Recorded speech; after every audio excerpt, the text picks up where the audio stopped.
Hey guys, what's going on?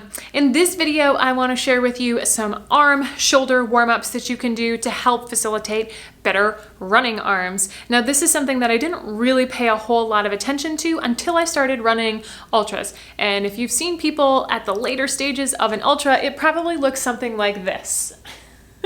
Right? We're rounded forward, we're hunched, our shoulders are tired, we're probably tired from carrying our pack a long way, and these moves that I'm going to show you will help to build up some of those larger and supporting muscles that will carry you through those later stages of the race. So, if you're ready, let's go.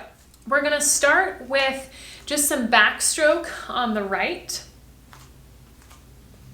So just bring the arm, thumb up in front of you, send it up overhead. When you get overhead, rotate the whole arm in the socket so that the palm leads the way on the way back around. And again, hips and shoulders are square to me. Good. Now let's go in the opposite direction. Palm faces back. When you reach this natural stopping point, you rotate the whole arm and bring it over and around. So just trying to create the greatest range of motion you have on this side. So just using this as a little bitty warm up here. And then we'll switch after this last circle and go to the left side. So thumb up and back, around. Hips and shoulders stay square. And we try not to turn into the twist here. So just isolate the action in the shoulder. One more, and then we'll switch and go in the opposite direction. So palm presses back and up, and then we rotate the whole arm in the socket to come back and around. Hips and shoulders stay square. Resist the twist. Good. Last one. Reach high with both arms, and let's do backstroke both arms.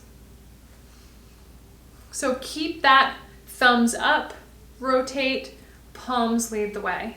Thumbs up, rotate, palms lead the way. Last one. Now let's do palms press up and back, rotate, palms lead the way. Good. Couple times here.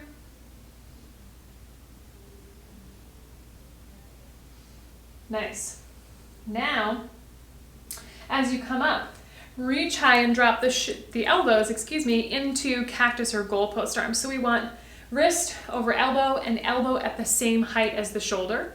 And all we're gonna do here is just rotate the whole arm in the socket. So we're gonna press the palm towards the floor without contorting the upper back or the spine. We're gonna keep the elbows at the same height here. So it looks like this. And just see how far you can go. Come back up, head over shoulders, over hips the whole time, and just see how far you can go. Now, as you start to get tired, the elbows will probably start to dip down a little bit. You might start to lean forward a little bit, and we want to stay head, shoulders over hips. You could also put your backside up against a wall, use the wall as the gauge, and then just simply take your fingers off the wall and see if you can touch fingertips or palms to the wall down below. This one's hard, okay? But this one will also help to build up all of those little stabilizing muscles. My shoulders are burning right now. Okay? Reach high, give yourself a break. Maybe hold opposite wrist and lean to the left. Switch your grip and lean to the right. Reach high, and now drop the elbows outside the ribs like you were doing that lat pull down machine at the gym, right? So we want to think about maybe touching the elbows together behind the ribs, but we don't want to stick the chin forward or the tailbone backwards. So we're just trying to imagine the wall behind us, slide the hands against the wall behind us, and maybe touch those elbows behind the back. Bonus points if you can actually do it.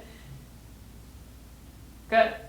Now the next time you come down, bring the palms towards the sky and lock the bicep against the rib cage here. So like I had a sheet of paper that I was trying to keep between my arm and my ribs. And then I'll just rotate the palms away from one another, keeping the elbows in. So even as you take the arms out, try not to separate the elbows, keep them locked in.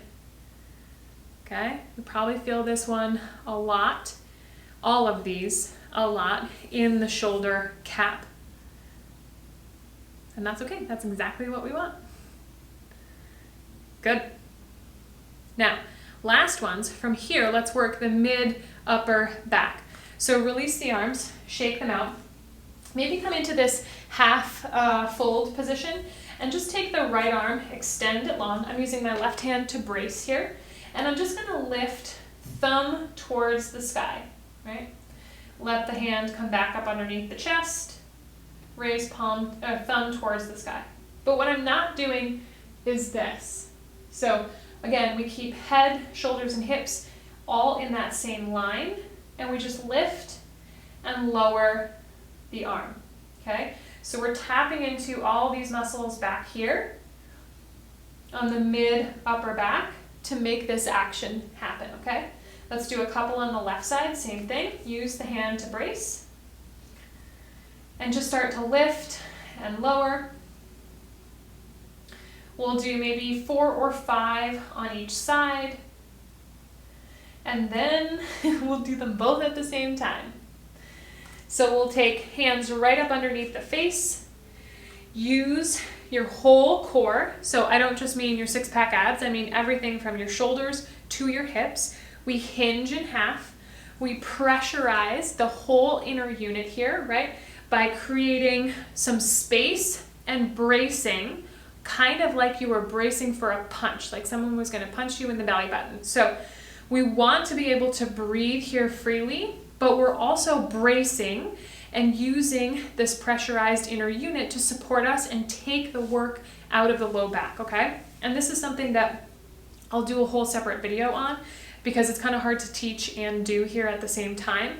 But it's really important that you don't just dump all of your weight into the low back here and start using your arms. You need to create that pressure and the bracing here. And that's why we practice with the one arm first, and now you'll do it with both arms. If you don't feel up to both arms, just stick with one here, okay? So we folded in half, we created some space here, but I'm also bracing. I'm using this to support me as well as all these muscles and not my low back. Head, shoulders, and hips all in one line, hands underneath the face, thumbs up and lower. And again, as the thumbs come up, the tendency is to do this. Keep everything in line. And only raise the thumbs as high as you can maintain this body position, okay? Sometimes doing this in front of the mirror can be really helpful. Good, 2 more. As you finish this last one, hands come back underneath the face, stand up, shake it out, and then let's just interlace fingers or hold hands, forearms, or elbows. Roll the shoulders over, back, and down, and just try to press the fists or the forearms down towards the floor here. So we're just trying to stretch and open the front side of the body just a little bit. Because again, as I mentioned, deep into some of those long training runs or races or miles, you just start to have this rounding forward effect. And so the more we can start to build strength on the back side and open and release on the front side a little bit, you'll probably be a little bit more comfortable. So if you want to take this a little further, you can fold in half and take the hands up over the head. And then just gently bring the hands to the low back, release, and round up one vertebrae at a time. Okay guys, I hope that you enjoyed that little upper body workout. Now this is something you can do once or twice a week. If you have not really done any of this focused body weight range of motion work before, just try it once, go a couple days and see how you do. Probably will get a little sore, but over time you can slowly start to build up and do this a little bit more and increase that upper body strength. As I mentioned before, this kind of stuff really started to help me on my longer training runs and in my races, not to feel so slumped over and tight in my upper back and in my shoulders and my neck, especially if you're carrying a pack, you guys. This kind of work is phenomenal. Now, I'll link a couple other videos above here that will help you to build some upper body strength to help for these long runs or races. And if you like them, go ahead and like this video as well as subscribe to my channel to make sure that you don't miss any future videos. As always, I will see you guys soon. Bye.